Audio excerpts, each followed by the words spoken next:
ابھی یہ علم لدنی کیا ہے؟ یہ ہم نے کبھی شاید ڈیٹیل ڈسکس نہیں کیا.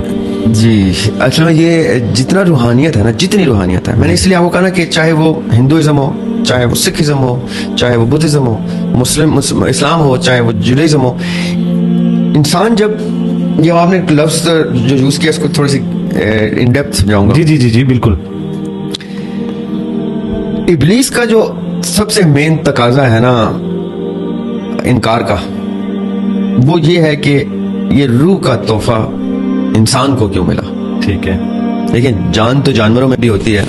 اب سائنس نے ہمیں بتا دیا کہ درختوں میں، پودوں میں بھی جان ہوتی ہے. یہ لیونگ آرگنزمس ہیں. چھوٹے سے امیبا میں بھی ہوتی ہے، وائرس میں بھی ہوتی ہے، بیکٹیریا میں بھی ہوتی ہے. وہ جان ہوتی ہے اس میں. صحیح. لیونگ آرگنزمس ہیں یہ.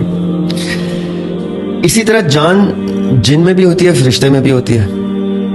ان سب کے پاس ایک چیز نہیں ہوتی. بڑے بڑے میں نے اسکالرس کو دیکھا ہے زبردستی روح گھسانے کی کوشش کرتے ہیں جانوروں میں بھی. وہ روح نہیں ہوتی، وہ جان ہوتی ہے. وہ جان کے بھی اور اس لائف کے کچھ سٹینڈرڈز ہیں کہ ظاہر ہے ایک خنزیر میں جو کریچر اس کو زندہ رکھے ہوئے ہے اور ایک ڈولفن میں رکھے ہوئے ہے، تو ہمیں ایک خنزیر سے ایک خاص نفرت پیدا کر دی گئی ہے. تو ہم کبھی بھی نہیں کہیں گے خنزیر میں روح ہے، جی جی ڈولفن میں ہے. یہ ہمارا نیچرل ایک بائس اسٹیبلش ہو جاتا ہے. حالانکہ خنزیر بھی اللہ کا بنایا ہوا اتنا ہی خاص جانور ہے جیسے ایک شیر ہے، جیسے بلی ہے، جیسے ہمارے کھانے والے حلال جانور ہیں. صرف اس کو اس کے گوشت کو کھانے سے منع کیا گیا اسلام میں. باقی اللہ تعالیٰ نے اس کو بھی اتنی محبت سے بنایا جتنی محبت سے اللہ تعالیٰ نے کسی اور کریچر کو بنایا. اسی طرح اس میں بھی اتنی جان موجود ہے جتنی ایک شیر میں، چیتے میں، بلی میں یا حلال کھانے والے بکرے اور بھینس میں موجود ہے. لیکن ان میں روح موجود نہیں ہے. یہ جو روح کی قسمیں بنا کے لوگوں نے جان کے اس میں ایک روح کا سٹینڈرڈ ڈالنے کی کوشش کی ہے. روح اللہ تعالیٰ کی ذاتی طور پہ پھونکی ہوئی چیز ہے. یہ اتنی معتبر، اتنی معزز، اتنی ہائی اسٹیم چیز ہے کہ یہ کسی اور کریچر کو نصیب ہو ہی نہیں سکی. اور یہ تب نصیب ہوئی جب اللہ تعالیٰ نے انسان کو اس قابل سمجھا کہ جس کو فرشتے بھی نہیں سمجھ پاتے تھے. فرشتے بھی اس حکمت سے آ رہی تھے جب انہوں نے کہا کہ آپ اس کو اپنا نائب بھی بنا رہے ہیں، اس کو فری ول بھی دے رہے ہیں، اس میں روح بھی پھونک رہے ہیں، یہ تو فساد کرے گا. آپ دیکھیں فرشتوں کی بھی حکمت جہاں رک جاتی ہے وہاں اللہ تعالیٰ کی حکمت شروع ہوتی ہے وہاں سے کہ تم نہیں جانتے جو میں جانتا ہوں. اللہ تعالیٰ جواب میں کہتے ہیں. اس لیے یہ کانسیپٹ کلیئر کر لیں. روح اللہ کی پھونکی ہوئی خاص امر ہے اللہ کا، وہ صرف انسان کو نصیب ہوا ہے.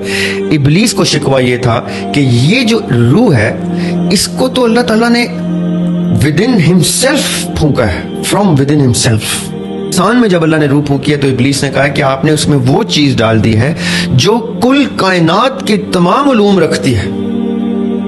چونکہ ظاہر اللہ تعالیٰ کی پھونکی ہوئی چیز. جی بالکل. اس کا مطلب ہے جب یہ پوری کا جب کچھ نہیں تھا صرف رب تھا، تب بھی رب کے اندر یہ جو امر تھا موجود تھا. بے شک.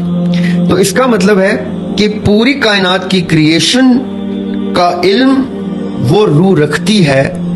اللہ تعالیٰ جس کے اوپر عیاں کرتے ہیں اس پہ وہ علم عیاں ہوتا ہے جس کو یہ لدنی یا لدنی یہ جو علم ہوتا ہے یہ وہ علم ہے جو اللہ تعالیٰ کا علم ہے، جو اللہ تعالیٰ کی پوزیشن ہے، اللہ تعالیٰ کی امانت ہے. قرآن پاک کی سب سے جو خاص سب سے بڑی آیت جس کو مانا جاتا ہے، جس پہ کل مفسرین آگے کہتے ہیں کہ اس سے بڑی آیت کوئی بھی نہیں ہے، جی جی وہ آیت ہے سورہ احزاب کی آیت نمبر 72، جس میں اللہ تعالیٰ کہتے ہیں کہ میں نے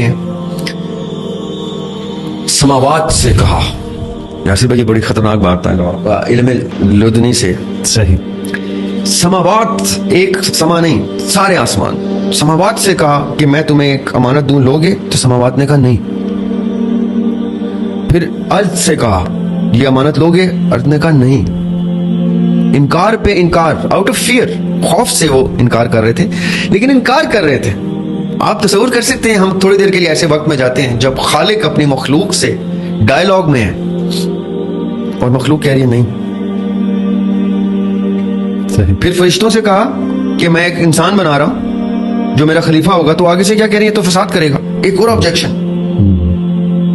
پھر ابلیس سے کہہ رہے ہیں اس کے آگے جھکو، ایک اور آبجیکشن. آبجیکشن آفٹر آبجیکشن، انکار. اور ایک مخلوق ہے جب اللہ تعالیٰ نے کہا نا سماوات سے میری امانت رکھتے ہو، وہ کہتے ہیں نہیں. ارض سے کہا رکھتے ہو، نے کہا نہیں. پہاڑ سے کہا رکھتے ہو، اس نے کہا نہیں. انسان نے کہا میں لیتا ہوں یہ امانت. کتنا خوبصورت ہو گیا نا انسان اس ڈسکشن. بالکل. یہ ہے اللہ کی حکمت کہ اللہ تعالیٰ اس وقت بھی جانتے تھے کہ میری امانت لینے کے لیے اگر کوئی کریچر کھڑا ہوگا تو وہ یہ کریچر کھڑا ہوگا. اس آیت کے اینڈ میں اللہ تعالیٰ کہتے ہیں اور یہ کانسیکوینسز کوئی نہیں جانتا, یعنی اس کو پرواہ ہی نہیں ہے کہ یہ کس چیز کے لیے یس کر رہا ہے. اس نے محبت میں, وفا میں, اس نے اپنا بچہ قربان کرنے کے لیے اسماعیل پہ چھری چلا دینی ہے, اس نے علی اصغر کو اٹھا دینا ہے, ایسے تیر کھا لینے ہیں, اس نے انکار نہیں کرنا. میں صلیب سے ہٹاؤں اس کو تو ہٹاؤں, کسی اور کو لے آؤں, یہ صلیب پہ میرے لیے چڑھ جائے گا. بائبل کی ورس ہے کہ why have thou forsaken me, جب وہ صلیب پہ چڑھا رہے ہیں. یہ تو اس قرآن نے آ کے کہا نا کہ وہ نہیں, وہ تو صلیب پہ چڑھنے کے لیے بھی راضی ہیں, بچے بھی دیں. یہ ہے انسان کی قابلیت, یہ ہے ایپیٹمی آف انسان, کہ انسان اپنی پیک پہ جاتا ہے تو کہاں جاتا ہے کہ وہ اشرف المخلوقات بن کے دکھاتا ہے. یہ جو روح ہے نا یاسر بھائی, that is the source of all علم لدنی یا لدنی. اس کی روشنی کریشن کی پوری روشنی رکھتی ہے, نالج رکھتی ہے, لیکن تب جب اللہ تعالیٰ جس کو اس قابل کرتے ہیں اس پہ آیا ہوتا ہے.